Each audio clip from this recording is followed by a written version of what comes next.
All right, everyone, welcome to the video. I want to show you what my nutrition process looks like so that way you know how I get clients from this to this. And I'm going to show you step by step what I do, how I'm taking from clients from fat to fit and keeping all the fat off and keeping them healthy and obviously eating more food. So I'm going to dig in. We're going to show you a whole group call. So I would set aside anywhere between 30 to 45 minutes to kind of understand, take some notes, and that way you understand how I help clients basically get their dream body. And I'm gonna go a little bit more into my own story too, because my nutrition process came about from my experiences that I went through with intermittent fasting, with unsustainable dieting. I tried keto, carnivore, intermittent fasting, all the things, and it led me to nothing but sadness. If you get any big takeaways from the video, comment them down below, and don't forget to like and subscribe, and I'll see you in the video. We are doing a nutrition course. Thank you all for being here. This is a nutrition class, nutrition group call. It's just going to be called a master class. I called it Thrive when I made it, and I went over it yesterday. I was like, okay, this looks pretty good. So I think I has a lot of good shit in here. Obviously, there's some stuff that I can adjust, but it's already long as is. We can do another group call on it. So Thrive, nourishing yourself to a healthier life through sustainable dieting. Okay.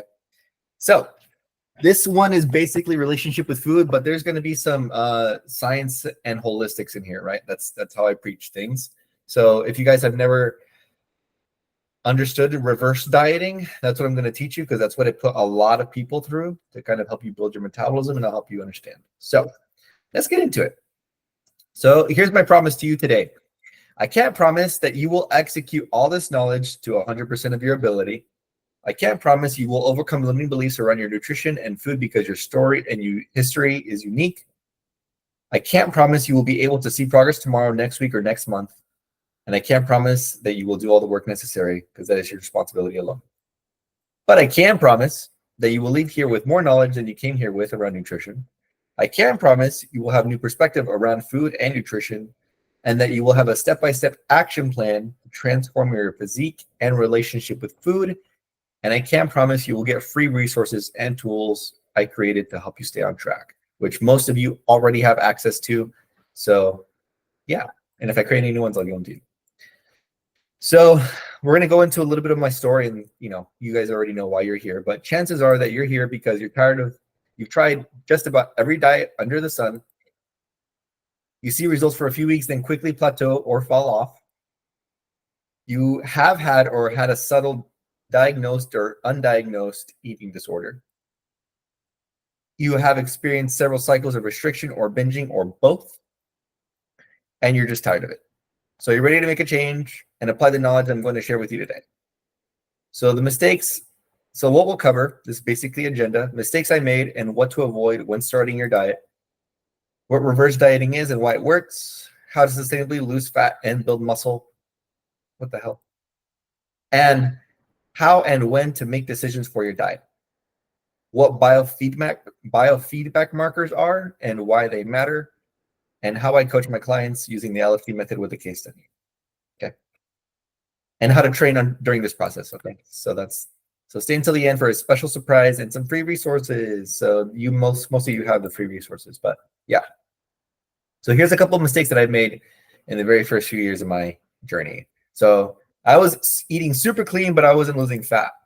And a couple of mistakes that I made, another mistake I made was I'm going to eat a huge cheat meal this weekend after eating clean all week as a reward.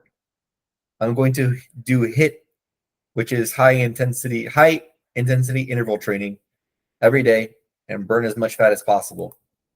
I'm going to eat clean, HIIT, and cheat meals. They all have their time and place, but sometimes it's not just about what you eat, but how much you eat and when you eat it. So I thought I was healthy. This is me back in, what the fuck, when was this? This is freshman year of college? Yeah. This is when I was doing intermittent fasting and trying all the restriction diets and eating super clean. So this was 2012-ish, 2013, something like that. So I thought I was healthy. My digestion was horrible though. I maybe went to the bathroom every other day. And what the heck? Okay. So I went to the bathroom maybe every other day. I had consistent acne breakouts. I was always cold from having dangerously low body fat. So I was, trying to always just focus on losing body fat. I had consistent brain fog, and studying in college was difficult. Some of these, and then I was taking green tea fat burners and drinking green tea to burn fat I didn't have. So I was doing all the bullshit, right? This is when the fat burners and all the products were super popular, and all the powders and all that shit. So, and I only ate protein and fruit and spinach, no processed carbs. So breads and rice, pasta, all that stuff I didn't eat at all. Bread and like burgers, yeah, none of it. So, and I also took laxatives after binging on the weekend. So I would have whole ass cheat meals, have whole pizzas, ice creams, boba, beer, and then I went in restriction mode during the week. Then I did HIIT. So, I would try and work off the food and just poop out the food basically with a ridiculous amount of laxatives, which is not good. Not good. So when you ask me, should I take fiber as a supplement? Don't fucking do it. So then I found out about IIFYM, which is called, back then it was known as If It Fits Your Macros. There was this new thing going around when I started dieting, is you can eat whatever the fuck you want and get shredded, right? It was the craze, is what most people around the time that I started training started doing, right? I was like, oh shit, you can eat pizzas and have cheat meals and like eat everything you want every day, process this, process that, and still lose weight. So I would watch a lot of food vlogs on YouTube. So I found out about that, and then I got addicted to processed sugar. So this is my Instagram back in, when are these circled? 2014. So as you can see, I would make a lot of fucking calorie-free pancake syrup and Pop-Tarts and all this shit, right? Pop-Tarts every single fucking day. Ice cream every single fucking day. All this stuff, right? This is what my Instagram looked like back then. This is when, we had the basic memes, when memes were back in the good old days. So I got addicted, right? So I still have a sweet craving every now and then, but it's not as crazy as it used to be. So I had to heal my gut. I wasn't prioritizing and I wasn't portion sizing my sugars and processed food correctly. So I started eating more nutritionally dense foods while still having my bowl of cereal once a day, because flexibility is fucking important, and balance. But my rule was only sugars and cravings for post-workout meals. So I would only have cereal post-workout. So if you want to incorporate your cravings and fun meals into your diet, make a rule for yourself and stick to the rule. The purpose of rules is being consistent with them. Whether that's having your craving post-workout or having a free meal on the weekends, but still hitting protein prior, or having your craving food if you hit 70% of your protein or more. So like if you hit 70% of your protein for the day and you have room for dessert, go for it, with portion sizing accordingly. And there are so many rules that you can create to have balance, but you have to follow it every time. That's the purpose of a rule. It's not a rule if it's followed maybe 4 or 5 days out of the week. So when I learned to transform my gut, I transformed my body. So when people fucking say that I'm on steroids and shit, I look the same. It's funny. This is from 2016. So I look very much the same, but my digestion got better. Acne cleared from quality of food. I was warm-bodied and I had higher healthy body fat because I actually was able to build muscle, and I was able to study confidently with energy with zero brain fog. And I didn't need fat-burning supplements at all. I didn't need any of that shit. And I ate all the processed carbs I wanted while eating enough protein. So this is why I dial in so much on gut health with you guys. So here's what I actually did unintentionally, unknowingly. And this is what a lot of people do. I don't even know, like when people go through some sort of phase, they get lucky, it's just good timing, and they lose a lot of fat, and they're not understanding what their body is doing. That's why we use biofeedback markers, like what is your body doing? So what I unintentionally did was I added way more calories, eating quality whole food, and focus on hitting protein every day. Those are just the heavy hitters. But I went to maintenance calories for a few months before I went into a lean bulk. So when I was super fucking lean and, like pale looking, and I went to This, yes, in a couple years, like 2 years, I was at maintenance calories or a lean bulk for the most part. I had to build muscle to fill out my frame. So maintenance calories just means, simply the amount of calories that your body needs to maintain whatever weight you're at right now. So that's when I say if you're in a 5-pound range, that's maintenance. I've been in a 5-pound range for a couple months because I don't have any specific like hardcore goals. So maintenance is a beautiful place to be if you're just trying to build muscle and build a better relationship with food. So now let's go into reverse dieting. So this is kind of an intro or a prologue into reverse dieting. What is reverse dieting? Reverse dieting is a method of increasing your calorie intake gradually after calorie restriction, right? It is reversing your calories back to maintenance after you've been in a diet for a long time. This mainly applies, for the majority of it, it applies to people that have had undiagnosed eating disorders, or two, they were, in competition for a prep, right? For bodybuilding of some sort. That's about it. Those are like the two major ones. There might be others, but I don't know them. So long periods of calorie restriction equals down-regulated metabolism. You might have seen a video that I posted on my Instagram. If not, I'll show you later. But down-regulated metabolism, what that means is you're a Prius. Your metabolism is basically a Prius. It's very fuel efficient, right? You're getting 45 to 50 miles per gallon, meaning you want to be a Ferrari though. You want your metabolism to turn into a V12 running on race fuel, burning calories like a machine. So when you're really fuel efficient and you're eating 1,000 calories, your body has now adapted to eating and using those 1,000 calories over the course of 24 hours, right? So it becomes efficient.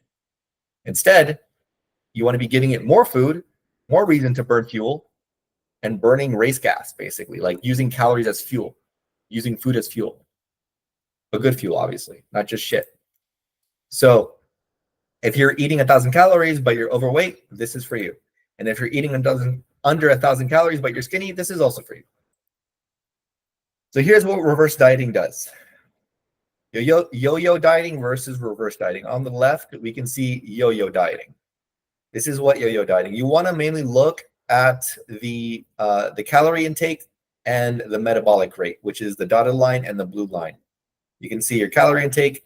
When you drop it, your metabolic rate also goes down. And then you raise it because you're like, oh, restriction mode, binge mode. Okay. We raise it and your metabolic rate doesn't go up as much. You can see the distance is still kind of there, but then your weight adds a lot more water, right? Your weight is now above, like the red line is now above your calorie intake. So this just keeps happening over and over, right? Until the gaps get bigger and bigger where your weight is significantly above your calorie intake and then your metabolic rate is significantly downregulated. This is what happens when you try different diets, you're under eating for a long time, or you're in some sort of undiagnosed eating disorder. So with every successful cycle of yo-yo dieting, weight rises while metabolic rate drops. Now this is reverse dieting. You can see we have metabolic rate, calorie intake, and then weight in that order from top to bottom. And when we start losing fat, this is a fat loss phase. This is what it usually looks like. At the bottom of the fat loss phase, when you can't lose any more weight.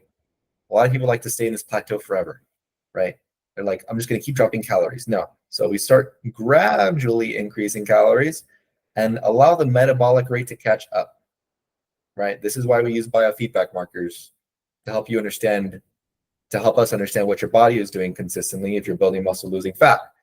So, and at the same time, you can see the body weight stays down. So this is exactly what we want because you can do several phases of this to get your desired body. So as you put your calories to a higher place, look at what happened. Now your calories are where they started at the very beginning of your fat loss phase, but your weight is significantly lower, right? So reverse dieting. Remember, we are going from a Prius to Ferrari. So your body is a $5,000 car. No offense, to $500,000 car. So this takes time. Like you're not just this is not gonna happen overnight. So the benefits of doing this though is having your improved metabolism, which means you're eating more calories, which means you have more strength, which means you have a healthier gut, which means healthy relationship with food. So many positives. So how did I do it? Step one is you're going to calculate your maintenance calories.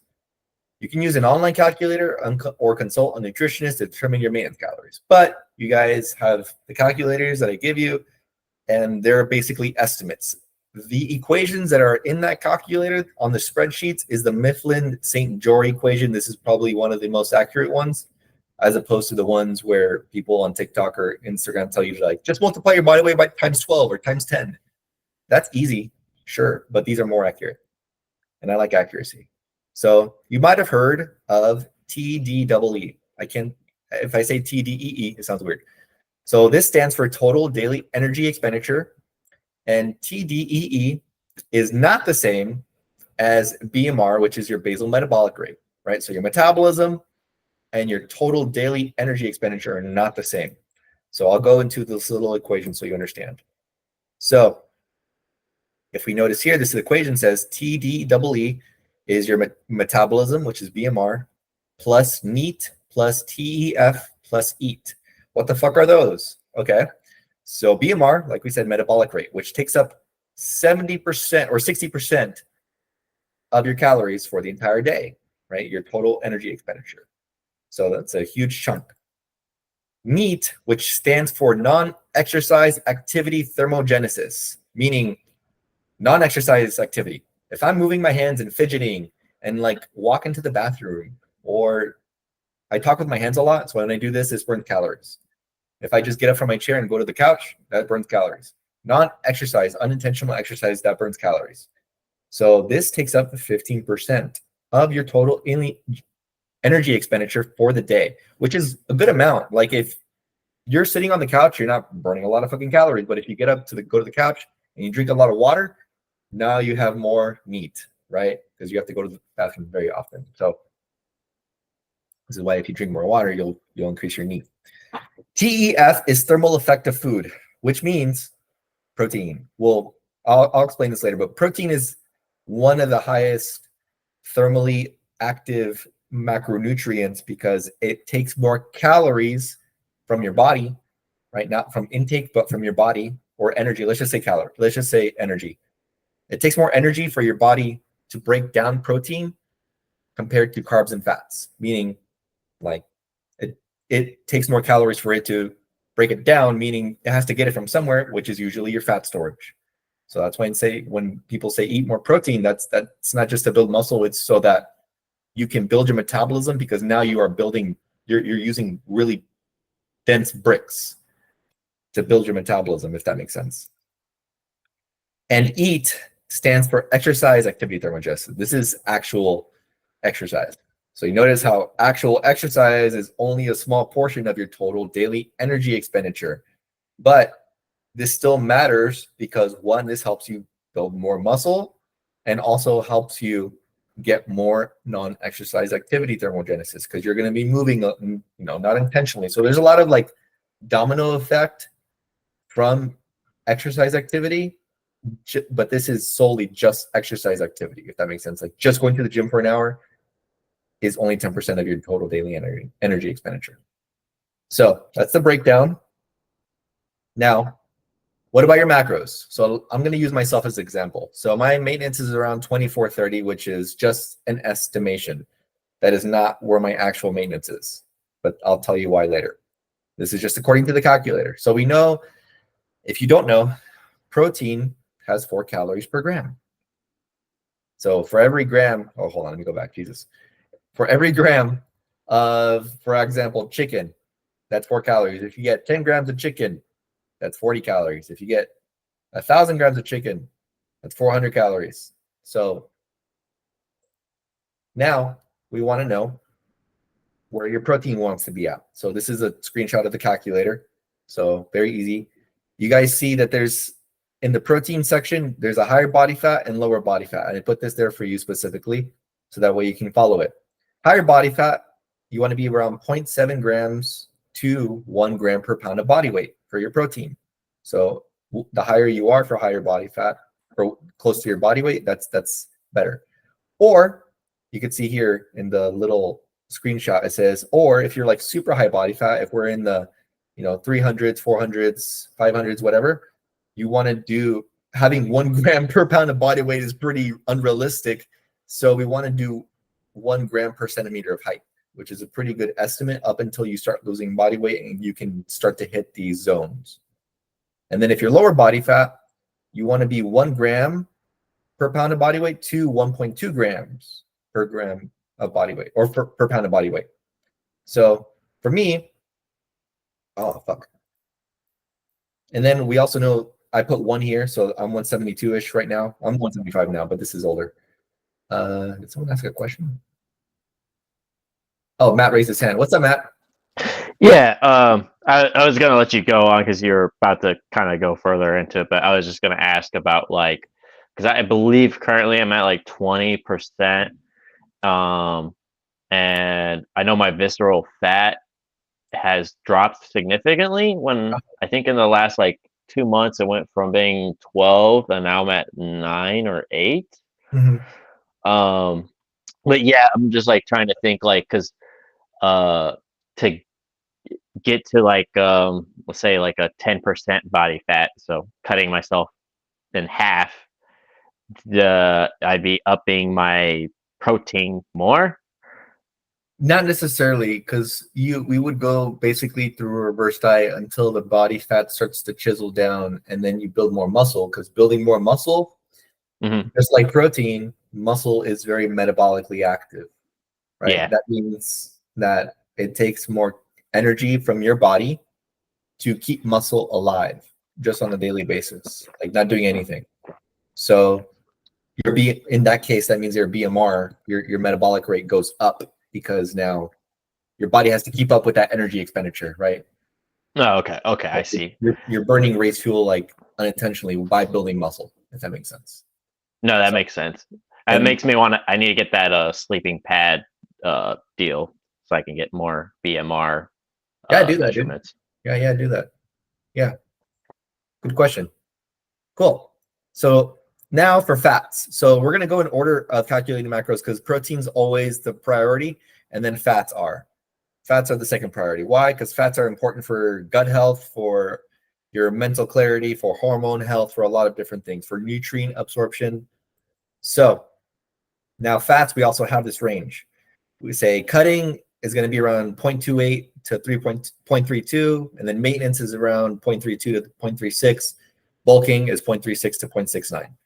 So, and we also see that fats can be anywhere between 25 and 35% of your entire calories for the day, right? So men, we want to be around 20 to 30, and then women around 25 to 30, just because women need fats a little more, just so that they can, it's more important for hormone health, if that makes sense. So let's continue. Carbs. Carbs are 4 calories per gram, which is basically the remaining calories. So now we can calculate this. The calculator will basically do everything for you, but we're just going to do everything manually so you understand. So I'm going to use myself an example. So my body weight, 173. So very easy, right? We're just going to stick to 1.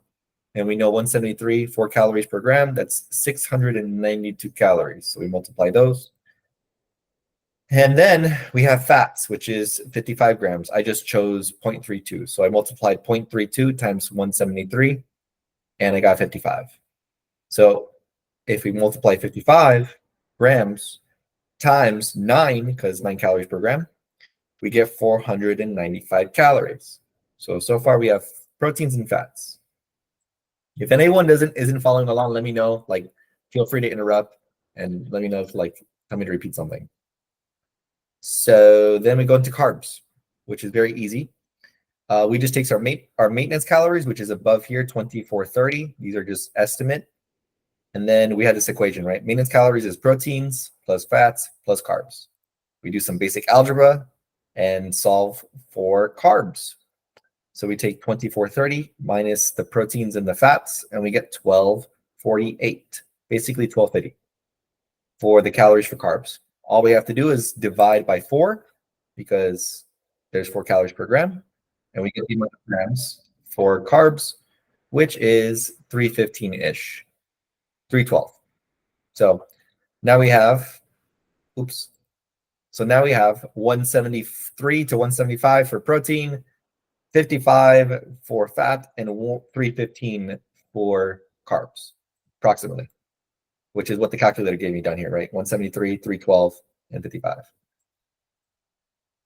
Okay, so now what? So step 2, now we increase your maintenance from where you currently are. This is why I find out what you're doing for the first week without giving you any macros, any calories. I just need to see where you're at with your hunger cues, just based on that, not changing a goddamn thing about your current diet. So now you want to track your food intuitively for a week without macros for 1 to 2 weeks. This step is crucial because just eating as you already are, but tracking everything, weigh it with the food scale is going to help me understand what your hunger cues are, where your metabolism is at, where your relationship with food is at, all that stuff, okay? Now you have a starting point, your intuitive calories, and a target, which is your maintenance, right? So the key is to do this gradually so that way we don't gain a bunch of weight in yo-yo diet, like that chart that we saw earlier. Now you should aim to increase your calorie intake by 50 to 200 calories per week. That's very ballpark. I like to use percentages. That's why the percentage adjustment is in there. But yeah, I say that. I already got ahead of myself. I like to use percentages to increase calories from maintenance with 2 to 5% bumps are great. If you want to be more aggressive, 5 to 10% is where I kind of like to hang for the most part because everyone kind of ranges. So if you're eating if your maintenance is, I don't know, 1,500 calories because you're smaller, then the 5% is going to be fucking 60 calories, 70 calories. Whereas a 10% of that would be 150. So, and if you're bigger, the percentage gets bigger. So this is why I provided that personal coaching tracker. So that way you can obviously make a copy of the calculator for yourself. So that way you can follow along, but I show you every week. So let's say you don't know how to track. That's okay. This is a skill set. You learn to build over time. No one is perfect. And no one's perfect from the start. As long as you start building consistency, that's all that truly matters. The best way to learn is just do it consistently. And when you're starting your reverse, you can aim to just target a protein goal and a calorie goal, which is what I give most people up until the point that they are ready for full macros. So that just means removing carbs and fats from your macros because those are they're not filler carbs, but they can be important if you hit some sort of plateau or if you want to build your relationship with food, right? Or stay satiated. So let's say I'm scared of eating more. What if I gain weight? Which is super, super common. I get it. Okay. So there are 3 outcomes and that you cannot control when you are eating more, right? That chart that I showed you is very ideal. Not everyone goes through that. Some people gain weight and that's totally fine. So the first outcome is you have to understand, first you have to understand that you have to stay consistent until your body can adapt. So you might gain weight during maintenance. This is normal because you feel like you're going in the wrong direction, but it's okay because most of the weight gain is most likely muscle. You're starting to add more protein, good food into your diet. Do not get discouraged here. We are simply giving up losing fat in the short term so we can lose fat easier in the long term, right? We are building your metabolism. It takes time, helping you build muscle. So that way I can guarantee that you lose body fat and we keep it off. So we have to build a little bit of delayed gratification here. Our goal is to sustainably lose fat, not crash dieting, right? So if you enter the program, you're like, why am I not in a fat loss phase? It's because we're still building our metabolism. That means if this happens, getting comfortable with the uncomfortable. So if you see your body changing, body dysmorphia is okay. And we'll go through it in terms of mindset on our calls if you deal with it, because it's totally normal. But more often than not, the body dysmorphia is positive because you start to see more muscle and definition, and you start to feel better about your gut and your training and all these other biofeedback markers, which we'll talk about. And you want to treat this phase in your life as an experiment, right? You've been under eating for a long time, so you have nothing to lose. The only way is up from here, right? The second thing that can happen is you maintain weight during this maintenance, right? This can be a good situation too. Why? Because you're not stalling, but if you're eating more and you maintaining weight, that's a win, right? If you're gradually increasing calories and nothing's really changing, that's a huge win. And if you're losing weight during your maintenance, it must be fucking nice. There's very few people that have done it. I've seen a couple women that have been under eating for a significant long time, and a couple men too, but more often than not, it's women that have been significantly under eating for a long time, and as we increase calories, the body fat just comes off. I'm like, okay. So these type of people are hyper responders.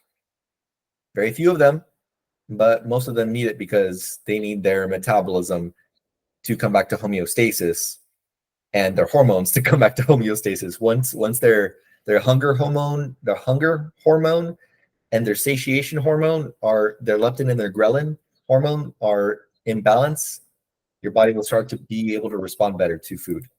So I just said this, meaning their metabolism was severely downregulated and it needed the calories and protein to burn fat.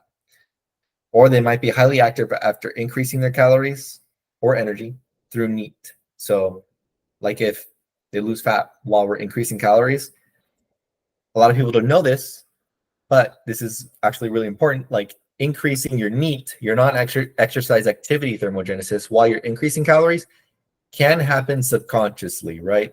You're eating more, so you want to go on more walks. You want to go out with your friends more.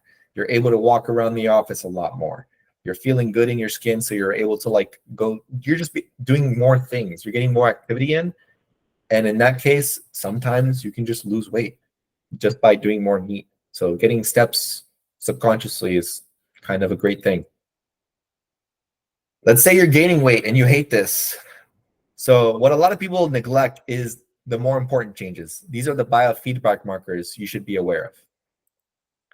Are you sleeping better? Are your hormones and libido better? Are you happier? Are you stronger in the gym and progressing? Are you recovering better in terms of muscle? Do you have more energy? Is your relationship with food better? Are you feeling hungrier? Is your digestion better? Less brain fog? Notice how I didn't say weight on here. Like the weight is just a tool. Weight is just like exercise. It's like 5% of what really truly matters. All these things matter way more than your weight. So how long do you stay here? This is a very individual experience. I've had clients stay at maintenance for 3 to 4 months and continue to lose weight and build muscle. That's the beautiful thing about being at maintenance, is you can continue to lose fat and build muscle. It's finding that zone, that sweet spot that really works for you. Let's say you're obviously giving your body more calories and protein to build muscle. And like I said to Matt, muscle is more metabolically active. So you're basically turning your body into more of a Ferrari over time by building more muscle by rate, which will help you increase your metabolic rate over time. I just said this, Jesus Christ. Muscle is more metabolically active, meaning it requires more calories to stay alive. If you see where I'm going with this, more muscle growth equals more fat loss. So since it requires more energy to stay alive, it has to get that energy from somewhere, which is your fat storage, your visceral fat. How do I know when I need to adjust? So this is what people don't know how to do often, right? Like you can't just stay at the same calories forever. I wish we could, because the thing is, people don't know is your maintenance is dynamic. It moves consistently depending on your lifestyle, your season of life. It'll maybe even move during this next season of winter when people are more sedentary, staying in, not going out, being inside. People gain fat, right? Very common. So you want to monitor your progress. Keep track of your weight, your progress pics, and calories, obviously. This will help you determine if you are gaining weight too quickly or if you need to adjust your calorie intake. But also keep track of your biofeedback markers that we mentioned earlier, your energy, your strength, your digestion, your hunger cues, your recovery, all that stuff. The scale means nothing when your biofeedback markers are way better than where you were when you came into the program. So as long as you see more definition and your body starts to see, like even in terms of mindset, right? Like mindset is a huge biofeedback marker because relationship with food and the way you perceive yourself, all that stuff is much more important than, oh, I lost like a pound today, yay, you know? So let's say you're ready to adjust your calories. Step 4 is how to adjust your calorie intake. If you're gaining weight too quickly, you may need to adjust your calorie intake. What is too quickly? Well, quickly can be 2 to 3 pounds per week consistently, not just for 1 week, right? Like I said, you can gain weight when you enter a reverse diet and you're adding more calories in your diet. So for the first week or two, if you're gaining weight and you're like in this range, you're like, fuck, I'm gaining weight, I should stop. Don't do that. That's what we're trying to prevent. You have to stick with it for a little while because your body needs to adapt. So people will freak out for 1 week and then go back into restriction. You can adjust your calorie intake by reducing your calories slightly or increasing your exercise, whichever works best for you. And when I say increasing your exercise, I don't mean fucking doing HIIT or running or any of that. Maybe getting like an extra 1,000 steps a day or an extra set or two is plenty. It is plenty. Maybe like an extra set or two a day. So that'll help you increase your BMR over time, help you build muscle. You want to do it in smart ways, not just by restriction. This doesn't mean, oh my God, I gained 10 pounds in 8 weeks. Let me restrict again. No, this is a cycle you want to avoid. This is not the purpose of reverse dieting. You're avoiding reverse dieting by doing that. We're still targeting your calorie intake, your calorie maintenance. So instead, do 50 to 100 calorie increases instead of 200 to 300 calorie increases. So if you're bumping your calories significantly, then drop it down. Go slow. This isn't an excuse to eat like an asshole. Remember the mistakes that I made. If you're eating more food, I have room for Pop-Tarts now. I have room for more sugar. I get it, but understand, as long as you're creating rules for yourself and healthy boundaries around food, you should not be eating like an asshole, right? If it fits your macros, works, but gut health is much more important. So this requires trial and error. There's no clear-cut way to do this, but the framework is always the same.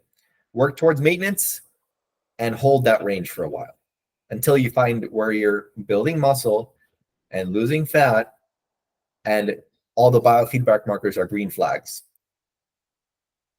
Okay, I've been at maintenance for at least 6 to 8 weeks. Now what? Do I bulk or cut? I don't know.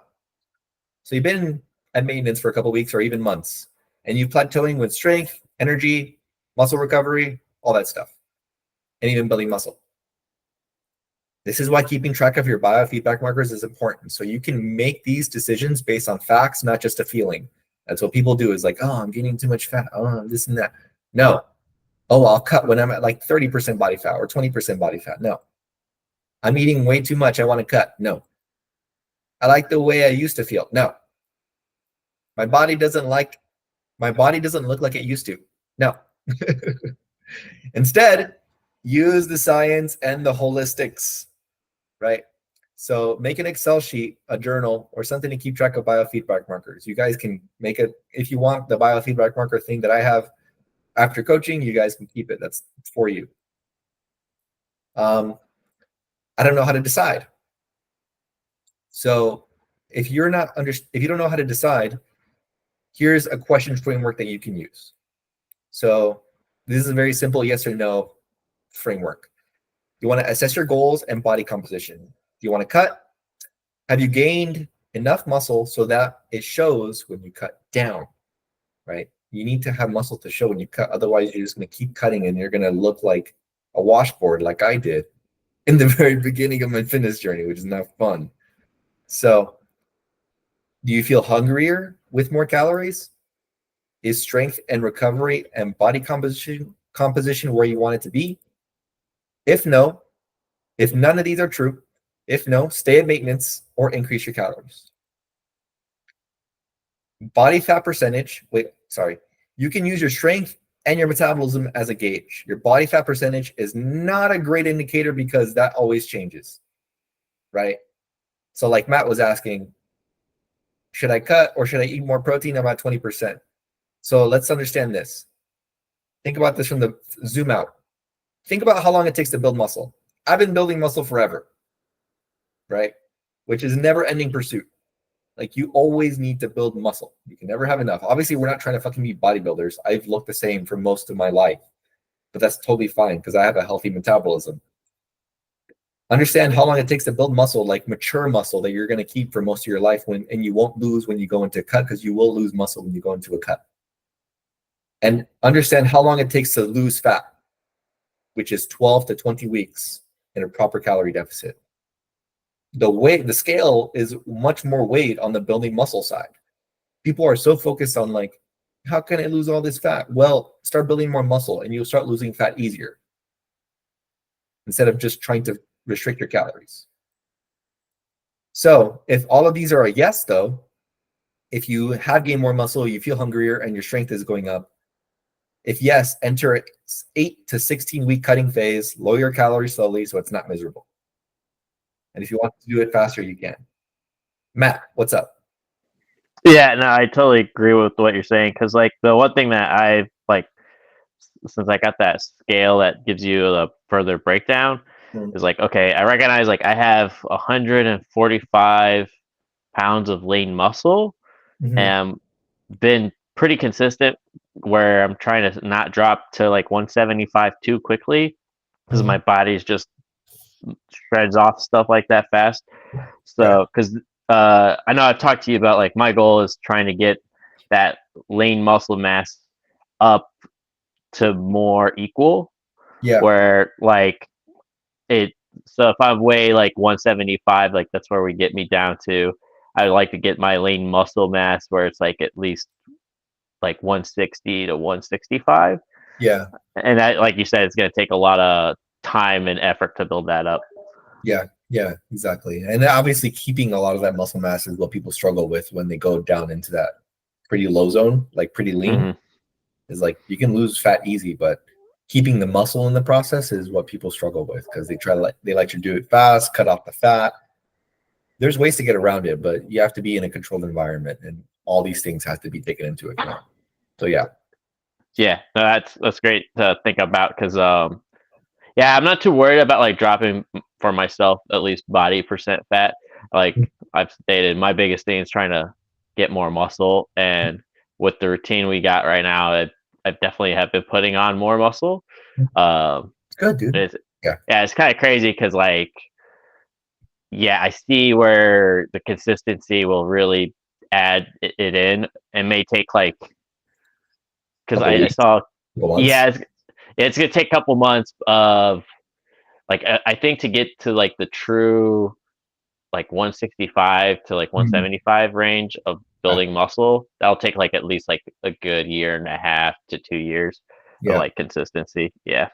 But as long as we can keep the fat off as much as possible, not gain a shit ton of fat while we're building muscle, that's like going to be ideal. So that's why finding that sweet spot for maintenance is important. So we'll go into how to find that and what biofeedback markers to use for that. So, but good question, man. So let's see. Yeah. Enter an 8 to 16 cutting week. Wow, cutting week. 8 to 16 week cutting phase if all these things are true. Okay. Now the next is this was for cutting, right? So this is for cutting. Now, should you enter a bulk? Well, if you want to gain strength and more muscle, like we mentioned, muscle is more metabolically active. So if yes, enter a bulking phase and increase calories slowly above maintenance. It's not super complicated, honestly, because it's really easy to just enter a bulk, eat more calories, but obviously doing it safely, not eating like an asshole, and having a good relationship with food as you do it. And if you don't want to enter a bulk, if you want to stay at maintenance or slightly below or slightly above, this is slightly above, to main gain, which is basically like maintaining and gaining more muscle, keeping the fat off, like I was just trying to say to Matt, and building more muscle, you can still build muscle here, right? Because you're still in a slight surplus, very slight. So your body composition is a big driver. Understand that metabolism is very dynamic and can adapt, but it takes time, right? If you're burning 1,000 calories in 1 week, it's not going to go to 2,000 calories the next week. It doesn't work like that.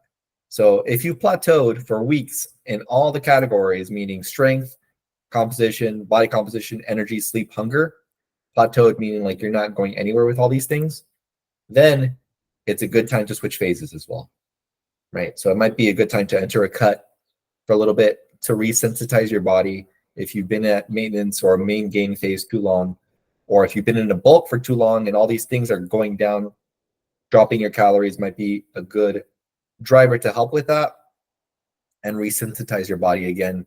And if you've been in a cut too long, adding more calories into your diet to resensitize your body is always important. So notice how I like, if you think about it as a teeter-totter, right? Where maintenance is right in the middle, it's balance, and then cutting and bulking are on both sides. Your body doesn't want to be in cutting or bulking. It's very unnatural for like people like us to want to cut and bulk. Very unnatural. Your body just wants to stay at maintenance naturally, intuitively. So when you're in either phase for a long time and you're not seeing progress, it's a good chance that you just need to come back to maintenance for a while, let your body readapt, and then go back into it slowly. So yeah. Now, if you don't know how to decide, another thing that you can ask yourself is the rate of weight change. If you notice in the the calorie calculators that I give you guys, there's a column for your body weight and the rate of change, the percentage. So macro calculators aren't perfect. They require trial and error. If you're gaining too much weight during your reverse, you have two choices. One, you can hold for longer. Your body needs to adapt. Or two, drop your calories by 5 to 10%, monitor your feedback, your weight, your body composition, etc., and continue increasing over time. So like I said, drop your. And then, but before making that decision, ask yourself, have I been consistently hitting protein, right? If you're gaining weight and you're not consistently hitting protein, then there's your fucking answer. Ask yourself, have I been tracking all my meals? If you're not tracking on 3 or 4 days out of the week, there's your fucking answer. Did I eat like an asshole every single week? That doesn't mean enjoying your favorite Pop-Tarts. It means staying near your calorie targets, because if it fits your macros, works. But like I said, gut health is also very important. So you obviously see in the calculator that I share with you guys that we care about the weekly calorie average and being within 5 to 10% of your calorie targets. This is why going over or under 500 calories like in a day or two for 2 days can wipe out your progress, right? Like if you're in a deficit and you're eating less, but then you eat like a shit ton over 2 or 3 days by 500 to 1,000 calories, that'll significantly sway the calorie average. Matt said, yeah, eating protein consistently is the battle for me, but doing better. But it's amazing how much protein you need. Yeah, we all need a good amount of protein. But yeah, like I said, the calculator is important for you to follow for us to get consistent protein. So another question to ask yourself if you don't know how to decide is biofeedback markers. So strength, increasing. If it's going up, stay in maintenance. If it's decreasing, increase calories. If it's energy and recovery, if it's increasing, stay at maintenance. If it's decreasing, increase calories. If you're not hungry, monitor fiber. 14 grams. I kind of keep it around 12 to 15 grams per 1,000 calories is average. And food quality is also important for hunger. If you're hungry, increase your calories or enter a bulking phase by adding 5 to 20% calories from your maintenance. Remember, this is a target. Slowly work up to it so you don't feel bloated. Like if you're eating a lot of food and you still feel hungry, chances are your metabolism has adapted to those new calories, but because it's dynamic and you need more food. So slowly work up to a potentially new maintenance. That means you're growing because you're building more muscle. Muscle is more metabolically active. Another question is mood and mental well-being. If you're moody as fuck, increase your calories. Hormones could be off because calories could be too low. If you're stress-free and chillaxed, stay at maintenance or increase slightly more. Digestion is another one. This is one of the most important because the brain and the gut are always in communication. Gut health is super important. So if you have bad digestion, if it's like super pebbly and constipated, or you're bloated, or you have struggle going, or you're going every other day, if it looks like irregular bowel syndrome or acid reflux, look at your food quality. The usual culprit is too many processed carbs and not enough fruits, natural carbs, and quality protein. If you have good digestion, great. Stay maintenance or increase if you want. Sleep. You have bad sleep? If you're horrible, run sub 6 hours, waking up consistently in the middle of the night, Work on sleeping more. There's potential supplements that you can take, like magnesium glycinate, to help with that. But you obviously want to work on routine and all the other things that you can control before adjusting calories to see if that helps. If you are sleeping more with better quality, great, stay in maintenance. You're good. Progress pics. No changes. We mentioned this is possible based on your current state. You can increase or decrease calories based on your goals.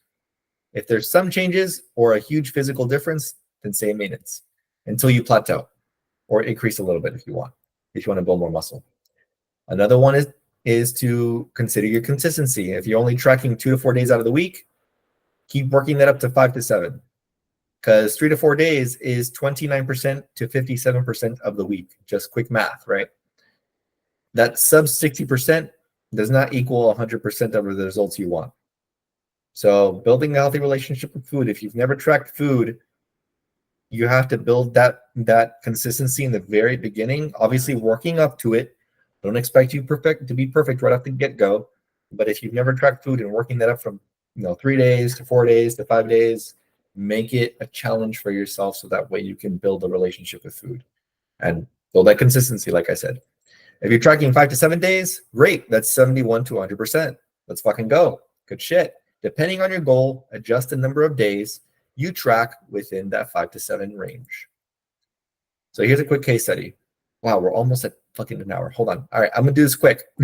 Here's a client who has a calculated maintenance of 2,500 calories. We started at 2,100 calories and worked up to 25. So we added 400 extra calories, basically. So you can see at the very beginning, he started around December, which was around 2,100, the very top. And then this yellow zone is when we started hitting above maintenance, right? 2,700, 27, 26. His averages were getting higher and higher, right? So you can see up until like from late February to late March, a whole solid month, we were at 25 to 2,700 calories. We held maintenance from the weeks of, like I said, late February to around June. So that's 4 months of building solid muscle. So we would say June, yeah, around June, this whole zone. Maybe if like a week or two we fell off, but that's fine. So this is more of a hyper responder. Why? Because you can see that, oh, we lost a significant amount of body fat here, because that means that he's a hyper responder. So he was losing weight as we were increasing calories. You can see that we are within 3 to 5% of tolerance within the calorie targets. So like if you look in Trainer Eyes, if you open your nutrition chart, you see those dotted lines in your nutrition chart. Those are 10% tolerance lines. So once we get a little more dialed in, we can go down to 5%. And I'll do all that for you. But making sure that you're in those yellow bars, those bars turn yellow on your charts, is important for you to see that you're within tolerance. The jump from 2,100 to 2,500 was rather quick because, one, he was hitting 15 to 20K steps a day. He eats protein even before we started eating at maintenance. He was already eating whole foods and had a good relationship around food. Eating 8+ hours every night. Water intake was more than half the body weight in ounces. So if you're 200 pounds, you drink 100 ounces of water, which is basically a gallon almost. So around here, he was basically already eating like all that stuff. He just needed more food. And if you're not as active or consistently hitting protein, making 100-calorie jumps is more feasible, and you will see less fluctuations, right? Like I said, if you're not as active, you want to make 50 calories to 100-calorie jumps, because here we were making 2,100 to 22 to 25 to 24. We were jumping really fast. So this one says, I have successfully been at maintenance and bulking cutting. Now what? If you went to maintenance and then entered a cutting phase, now work back up to your old maintenance. So let's say, if we remember that chart, I don't want to go back to it because it's going to take forever. You want to enter a cutting phase and then slowly work up your calories towards your old maintenance, or find your new maintenance. Because like I said, calculators aren't perfect. So if you correctly reverse, you should feel hungrier at your old maintenance, which means you should feel hungrier because your metabolic rate went up. Why?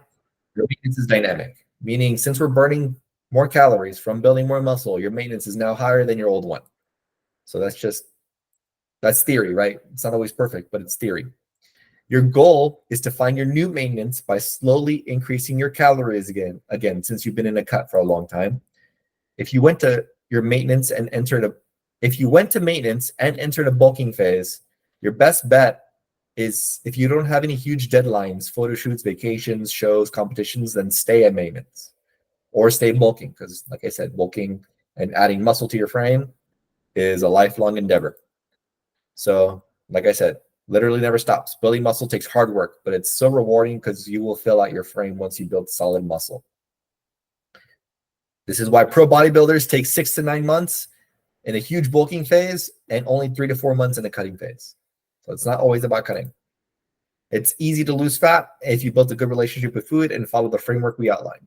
So use all those positive advantages and build quality muscle for a year and see where you end up. There's no rush. Take it slow and learn. Going too fast means you're going to forget the steps you took to get to your goal. So like I said earlier, you want to have a framework and a plan so you understand how you got to your goal weight or your goal physique, so you can look back at it and be like, how can I change? If I change this factor this next season, what will happen? Right? It's always about just getting better and better and better. So training, we're going to go over this quick because we're already kind of over time. This is important in a reverse diet. Why? Because if you're eating more and more calories and you're training the same, you're not going to look this. You're going to look the same. Then you wonder why you gain weight faster. So if you're training the same as you're eating more calories, you're gonna gain weight. You need to start building muscle. So you feel discouraged. That's not what we want. If you want to mitigate fast weight gain and leverage increased calories, you're going to need to train with intensity and intention. This is where strength and intensity become important. So the biofeedback markers to see if you're doing your reverse correctly are strength, recovery, hunger cues, mind-muscle connection is more enhanced, and your pumps are better. If your pumps at the gym, in your arms, in your legs, in your back, in your chest are better, then you're definitely adding a significant amount of intensity and strength to your lifts. How hard should you train? Most of you know RPE versus RIR, so I'm gonna skip this, to be honest. We know RPE 7, right? We know all this stuff, but it's super important to still follow, right? That's why we track our sessions, so we understand how hard we can go for the next session. So I've taught most of this to you. Let's see. And okay, we're gonna skip all this. Okay. So reverse dieting has several benefits, including improve your metabolism. So this is a quick recap.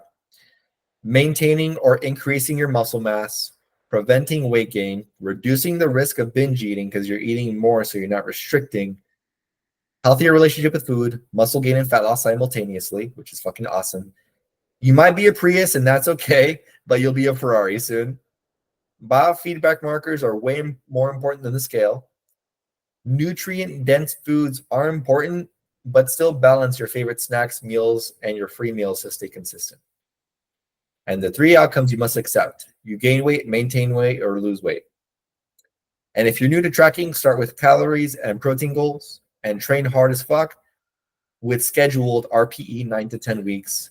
You have to program this correctly. So now you know the method that I take all of you through, most of the, and obviously I tailor it to you because everyone's timeline is very different. Relationship with food is different. Their gut health is different, all that stuff. So making sure that I help you with your specific situation is how we make it for you, the method. Oh, give me 1 second. Give me 1 second. I swear I deleted that. Okay, guess not. Okay, 1 second.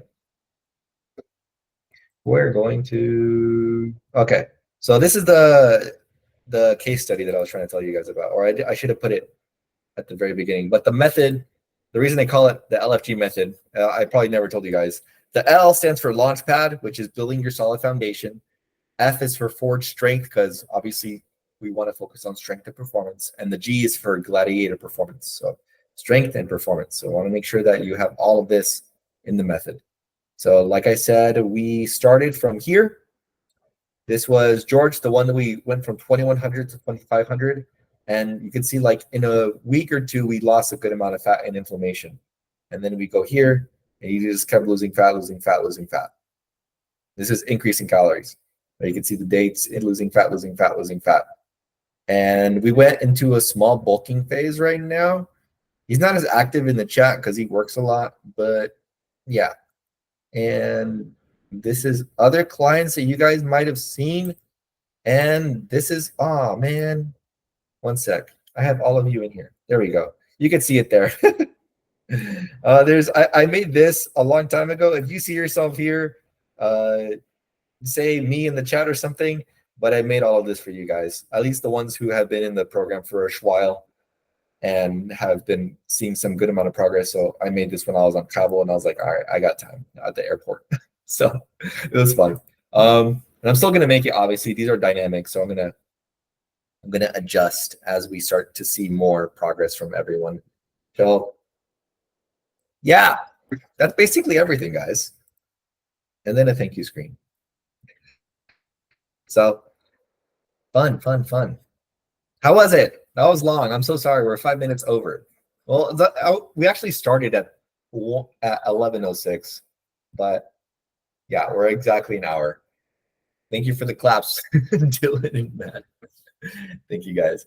Any questions? Thank you, brother. Thank you, Tatin. Appreciate you.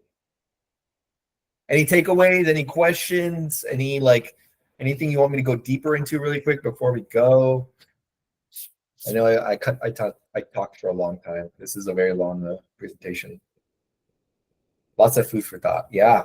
It's definitely a lot of. Once you experience it, though, it's much easier to.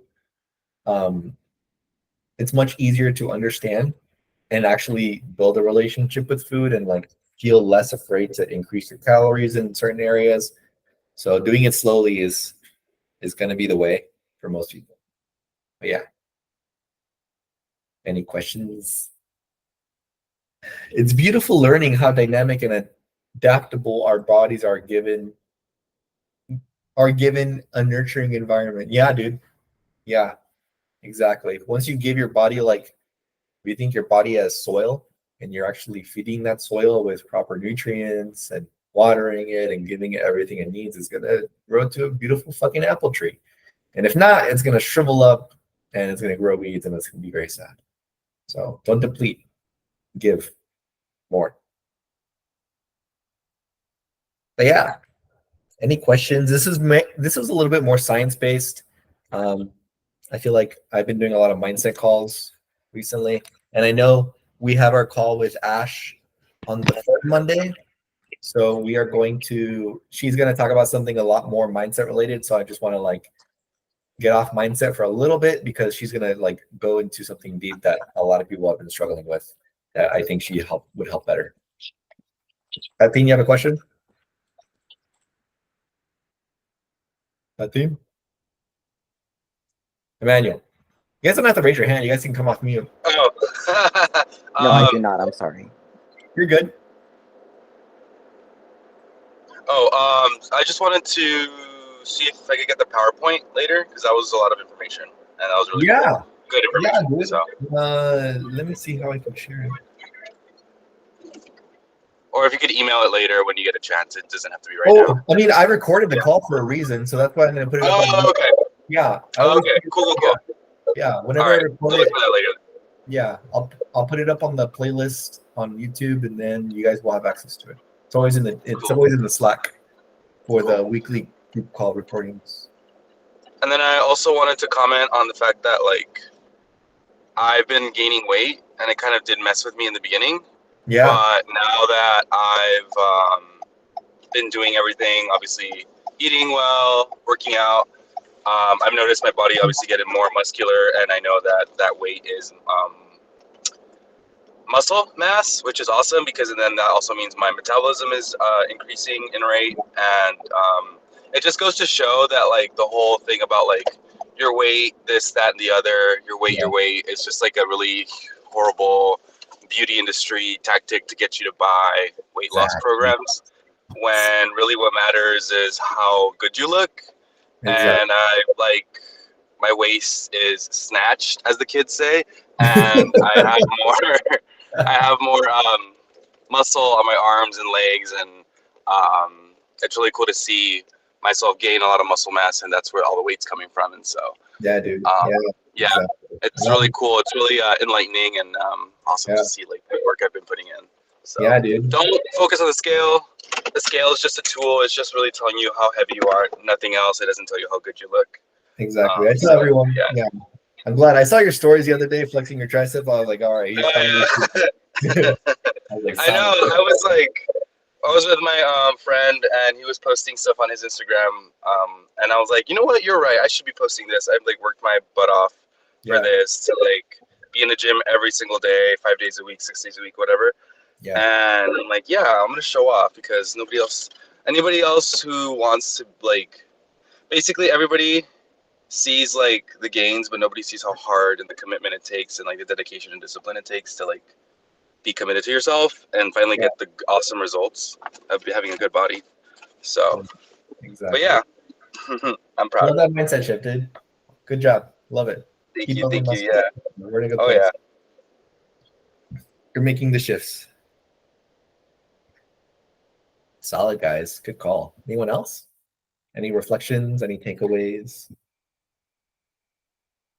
Anything you want me to go a little more in detail with?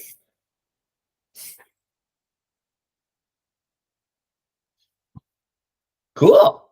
Okay. Well, thank you all for being here. Appreciate y'all. And if you guys have anything that comes up later, let me know. Like I said, I'm going to post this in the playlist on YouTube very soon once it downloads. So yeah, if you guys have any questions, let me know. But I will see you guys later. Do your check-ins, and I'll talk to you in the chat. Thank you, Mike. Thank you, guys. Bye. How do I hold on? Stop the recording. And there we go.